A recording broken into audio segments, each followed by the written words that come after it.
بسم اللہ الرحمن الرحیم۔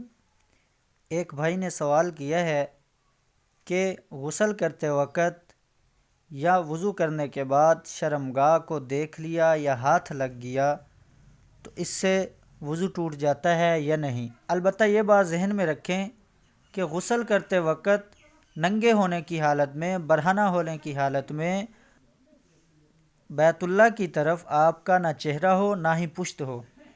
اسی طرح ٹوائلٹ کرتے ہوئے آپ کا چہرہ یا آپ کی پشت بیت اللہ کی طرف نہ ہو، اس سے بے ادبی اور یہ کم بختی کی علامت ہے، اس سے بچنا چاہیے۔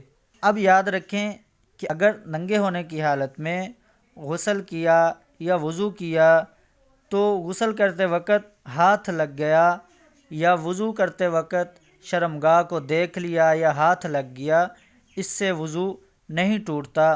البتہ جن چیزوں سے وضو ٹوٹتا ہے آپ اس کے بارے میں مکمل تفصیل کے ساتھ دوسری ویڈیو میں آپ دیکھ سکتے ہیں، اس میں مکمل تفصیل بتائی گئی ہے کن چیزوں سے وضو ٹوٹتا ہے، تو وہ چیزیں بھی سن لیں۔ ان کے علاوہ کسی بھی چیز سے وضو نہیں ٹوٹتا۔